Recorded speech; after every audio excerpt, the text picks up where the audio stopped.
Nairobi is my city. Well, perhaps not exactly. I was born here and so were my parents, but I've spent most of my life living overseas. I've been here now for less than a year, but the city has really grown on me. One of the most interesting things about Nairobi is its diversity. There are more than 42 different ethnic communities living here from all over Kenya, and with them they all bring unique dishes, traditional foods and flavors.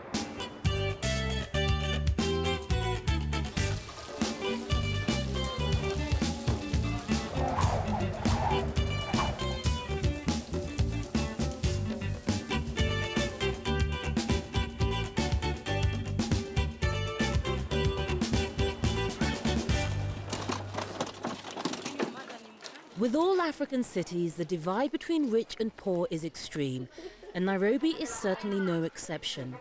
The well-off may complain about rocketing prices on the menus of their favorite Nairobi restaurants, but the global food crisis has far more serious implications for the poor.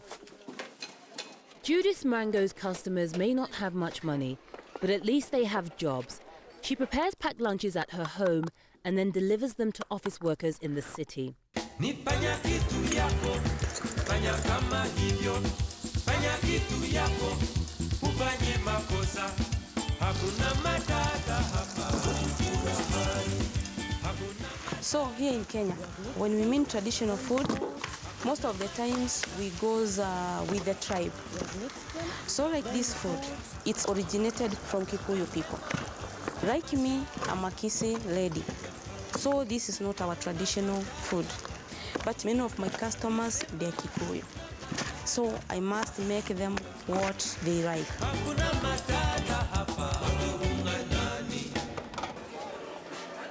We had moved away from traditional foods because we had thought of them as a poor man's food. So I'm trying to glamorize it, tell people... Because of their relatively low cost, Judith's customers may have little alternative but to eat traditional food. But Kenya's best-known TV chef, Susan Kamau, extols their virtues for other reasons.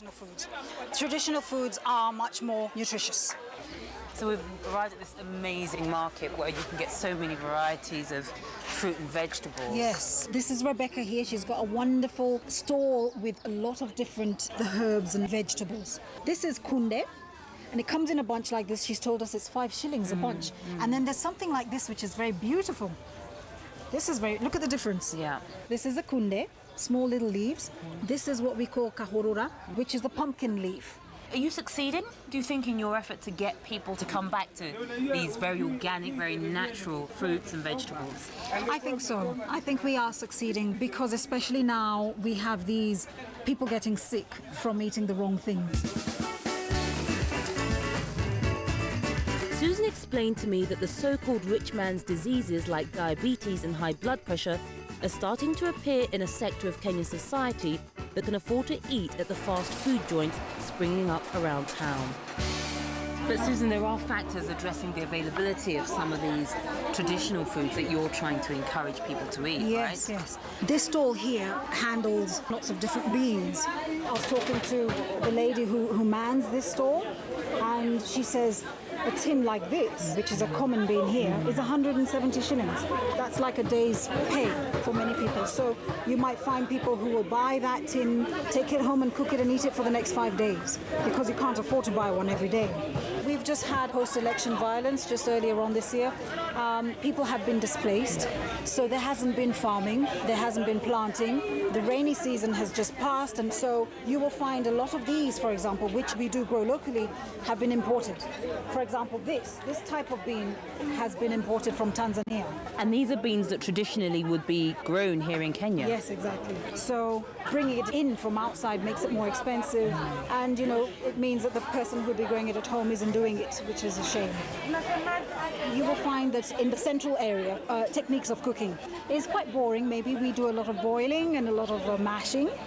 In the western area, you get a lot of the vegetables like we looked at. But at the coastal area, because of the influence from the Arabs, for example, who brought in oil to us, who brought in spices, you will find things like garlic, a lot of onions. We've got red and white. This is turmeric, and that's ginger. And this, of course, it's a coconut.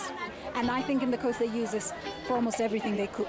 And I think we're going to take a step outside and we'll visit this restaurant where they do a lot of coastal cooking. So that should be fun.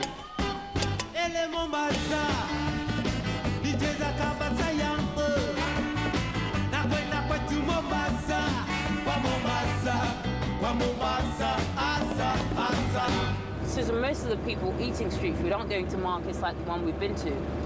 Where are they getting their meals? Well, they will go to these people who set up shop on the side of the road. They just put up their stones and buy the charcoal, burn it and cook. And we're going to, oh, here, there's one just there. Something just similar to that. Millicent's just been telling me how she cooks for the people who move around here, whether they're gardeners from the residential or the matatu drivers maybe who want to stop for lunch. Susan, can she actually show us some of the dishes? Utatuonesha? Tuoneshe tafadhali. Tuoneshe. Hapa kuna nini hapo ndani? Oh, asante. So why is there a black plastic bag in there? She wants it to cook in one pot.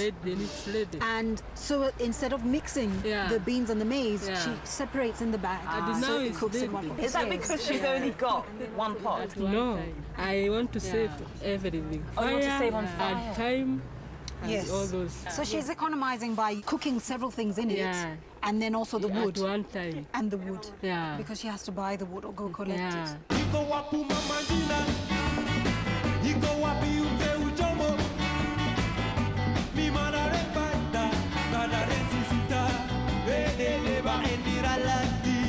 So good to be there in Mombasa, in Mombasa, So Susan, this is a typically coastal restaurant, and just looking at this menu, words like biryani, pilau, seems very Indian. We have actually in Kenya had a lot of influence from the Indian cuisine. Things like the pilau, biryani, things like chapati, kachumbari. If you ask the guy on the street, he'll think it's actually Kenyan because he's grown up with it. But those are Indian things that we copied and we Kenyanized.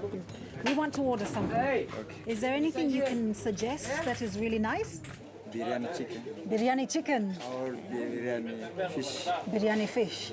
Would you like the biryani chicken? Yeah, why don't we try both? Now, you've mentioned some of the snacks being typically coastal. Yes. What should we try from that menu? There's two types here. There's ndengu, which is a bean, and there's kunde, which is a leafy green. I think I'm in the mood for a bean. Yes? Yeah. Wow. There's turmeric for the colouring. These are the leafy greens. Okay. That over there are the beans in coconut. Similar to what we saw in the market, Yes. right? And in here, there's a very nice homemade chili paste.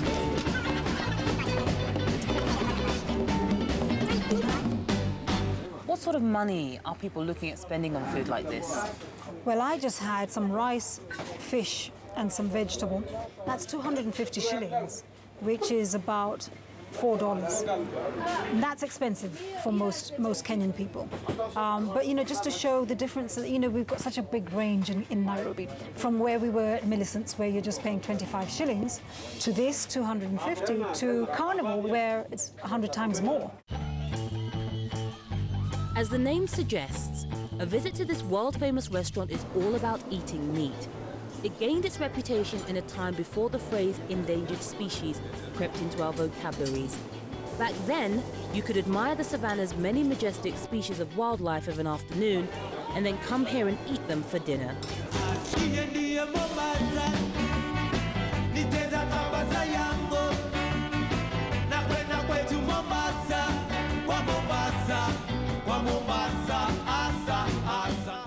Do not let this man pass you by, as he carries with him the ingredients for mixing a delicious cocktail.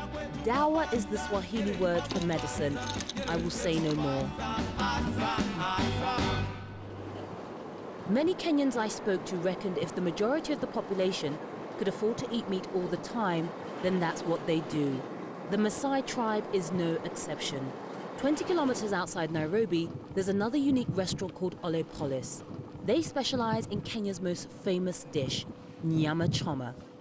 Ole Polis is all about getting out of town, running away from traffic, coming to Maasai land for good meat and a feast for your eyes.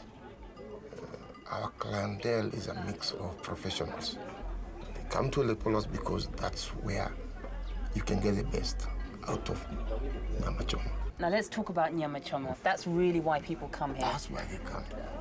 What exactly is it? What is nyama choma?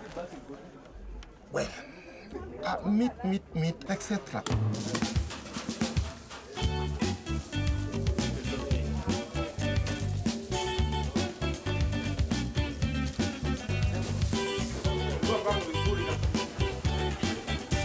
At Lepolos, our motto is we keep it simple. We are specialized. It is done by the local Maasais. It is done by people who have traditionally been doing it generation after generation. So it comes out tasty. And the goats are sourced within this local area. They eat the natural trees. Zero plastics. As you may have guessed, nyama choma is really a Kenyan-style barbecue. The Simcoe tells me that his meat doesn't get fresher, as he has a government vet, a slaughterhouse, and a butchery on the premises.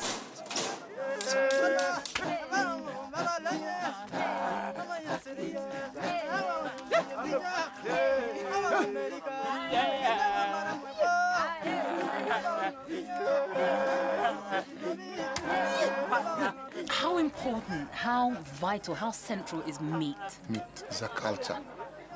Kenyans have gone mad with eating meat. We eat a lot of meat. I don't even think we produce enough meat to satisfy the demand of this country. So you don't envision, you don't see Kenyans becoming vegetarians, for example?